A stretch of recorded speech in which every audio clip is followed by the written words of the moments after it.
In the early 15th century, in a small but proud land that today we know as Albania, a boy was born who would grow into one of the greatest heroes in Balkan history.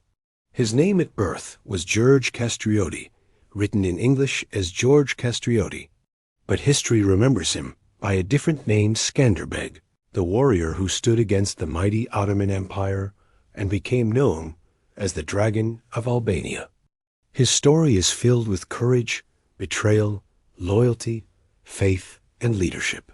To understand why he became such an important figure, we must look closely at the world he was born into, the challenges he faced, and the way he turned his people's despair into hope. Childhood and family. Skanderbeg was born around 1405 into the noble Kastrioti family. His father was Gjon Kastrioti, Gjon Kastrioti in Albanian, a local lord who ruled a small principality in central Albania. His mother was Voisava, believed to have come from a noble family of Slavic background. The Kastrioti family ruled a modest territory, but it was strategically important. The Balkans at that time were divided into many small states, each with its own noble rulers. But all of them were under great pressure from the Ottoman Empire, which was steadily expanding from Anatolia, modern-day Turkey, into Europe. The Ottomans were powerful and well organized. They had already conquered much of the Balkans, and many Christian rulers had no choice but to become vassals of the Ottoman Sultan. A vassal was still a ruler, but had to pay tribute, send troops when called upon, and remain loyal to the empire. Gjon Kastrioti eventually had to submit to the Ottomans to keep his lands. As part of this arrangement, he was forced to give his sons, including Gjergj, as hostages to the Ottoman court. This practice was common. The Ottomans believed that if a ruler's children were raised in the empire, the ruler would never dare to rebel. Life as a hostage in the Ottoman Empire.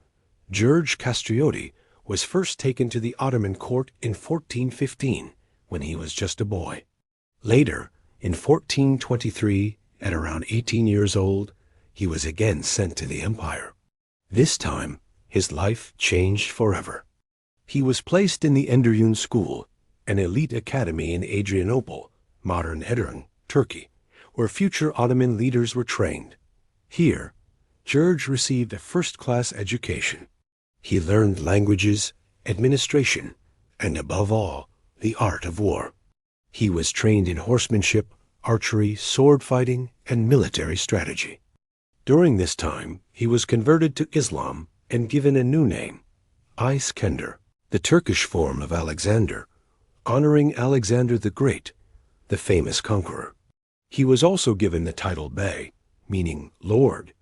Together, İskender Bey would later evolve into the name Skanderbeg. Gjergj was no ordinary student. He was strong, intelligent, and charismatic. He quickly impressed his teachers and caught the attention of Sultan Murad II. The Ottomans saw him as a loyal and capable warrior who could serve their empire with great skill. Skanderbeg, the Ottoman commander, by the early 1430s, Skanderbeg had risen to prominence. The Sultan rewarded him with timurs, land grants, near his father's old territories and gave him command over troops. He became a skilled Ottoman commander, leading cavalry units in many battles. He fought not only against European Christian forces, but sometimes against his own people's allies. By the 1440s, Skanderbeg commanded around 5,000 cavalrymen, a sign of great trust. He joined campaigns against the Hungarians, led by the legendary general John Hungary, one of the strongest defenders of Christian Europe. The Ottomans admired Skanderbeg. He was brave, loyal, and effective. He seemed destined for a great career within the empire. But deep inside, Gjergj Kastrioti never forgot his homeland. Though he outwardly lived as a Muslim and an Ottoman commander, he maintained ties with Albanian nobles. Slowly, the desire for freedom began to grow within him. The turning point, betrayal of the Ottomans. The moment that changed everything came in 1443, during the battles of Niš or Konovica. Historians debate which. The Ottomans were fighting against European forces led by Gjon Kastrioti. During the chaos of battle, Skanderbeg made his move. With about 300 loyal Albanian cavalrymen, he suddenly deserted the Ottoman army. Instead of fighting for the Sultan, he rode quickly toward his homeland. When he reached the fortress of Kruju, he used a clever trick. He presented a forged letter, claiming that the Sultan had appointed him as governor. The Ottoman official in charge believed the letter and handed him the keys to the city. Now, for the first time, Skanderbeg was master of his homeland. He raised a new flag, a red banner with a black double-headed eagle, a symbol of freedom that remains Albania's flag today. Skanderbeg renounced Islam and returned to Christianity, this time declaring loyalty to the Catholic Church. He called upon the Albanian nobles to unite against the Ottomans. The League of Lejë, Unity of the Albanias. In 1444, Skanderbeg organized a meeting of Albanian nobles in the town of Lejë. Families that had long been rivals, the Arianiti, Dukajini, Thopia, and others came together for the first time. This alliance became known as the League of Lejë, and Skanderbeg was chosen as the commander-in-chief. For centuries, Albanians had been divided, but under Skanderbeg's leadership, they stood united against the most powerful empire of the time. The Battle of Torvial, 1444. The Ottomans were furious at Skanderbeg's betrayal. Sultan Murad II sent an army of 25,000 to 40,000 men under Ali Pasha to crush him. Skanderbeg could gather only about 15,000 soldiers. The battle took place on the plain of Torvial in June 1444.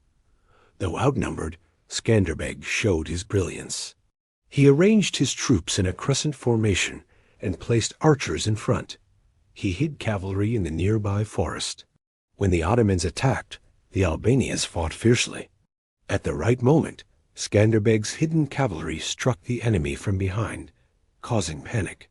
The Ottomans collapsed, losing up to 20,000 men, while the Albanians lost around 4,000. This victory shocked Europe. Skanderbeg had proven that a small but determined army could defeat the mighty Ottomans. Continued victories after Torvial, Skanderbeg continued to win battles. In 1445, at the Battle of Makra, he ambushed and destroyed another Ottoman force. In 1446, he defeated them again at Atani too, killing thousands. These repeated victories inspired not only Albanians, but also Christians across Europe. Pope Eugene IV praised Skanderbeg and saw him as a defender of Christianity. The long struggle for the next 2 decades, Skanderbeg fought almost constantly against the Ottomans.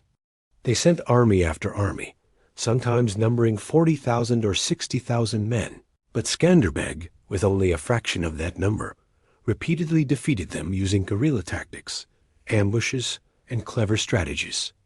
His fortress at Kruju became legendary. 3 times the Ottomans besieged it, and 3 times Skanderbeg drove them away.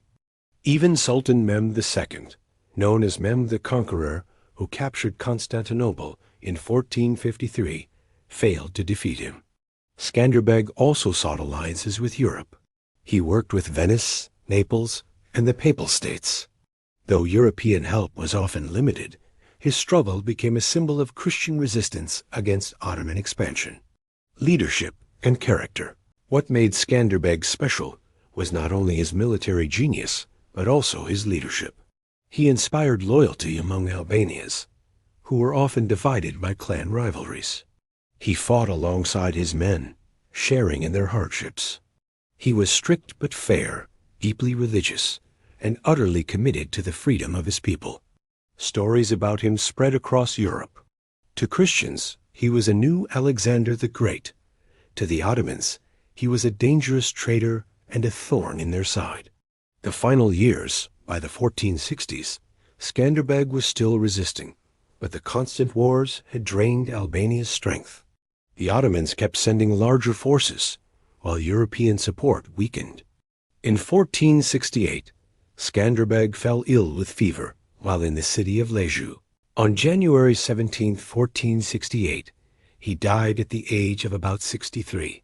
His death was a heavy blow to Albania. Without his leadership, the resistance slowly weakened. Legacy of Skanderbeg. Although Albania eventually fell under Ottoman rule, Skanderbeg's legacy lived on. He had resisted the empire for 25 years, something no other Balkan leader achieved. He kept Albania free during his lifetime. He became a legend in Europe, praised by popes, kings, and generals. His banner, the black double-headed eagle on red, became the national flag of Albania. Even centuries later, Skanderbeg remains Albania's greatest national hero. Statues of him stand in Tirana and other cities. His story is told not only in Albania, but across the Balkans and Europe. To the Albanians, he was more than a warrior. He was the defender of their land, faith, and identity. To history, he remains one of the greatest military leaders of the 15th century, the Dragon of Albania. Conclusion: the life of Skanderbeg is the story of a boy taken from his home, raised by his enemies, and trained to fight for them, only to one day return and lead his people to freedom. He fought against impossible odds, yet for a quarter of a century, he kept one of the world's strongest empires at bay. His courage, strategy, and vision turned him into a symbol of hope, not just for Albanians, but for all who believe in the struggle for freedom. More than 5 centuries later, the world still remembers the name of Skanderbeg, the Dragon of Albania.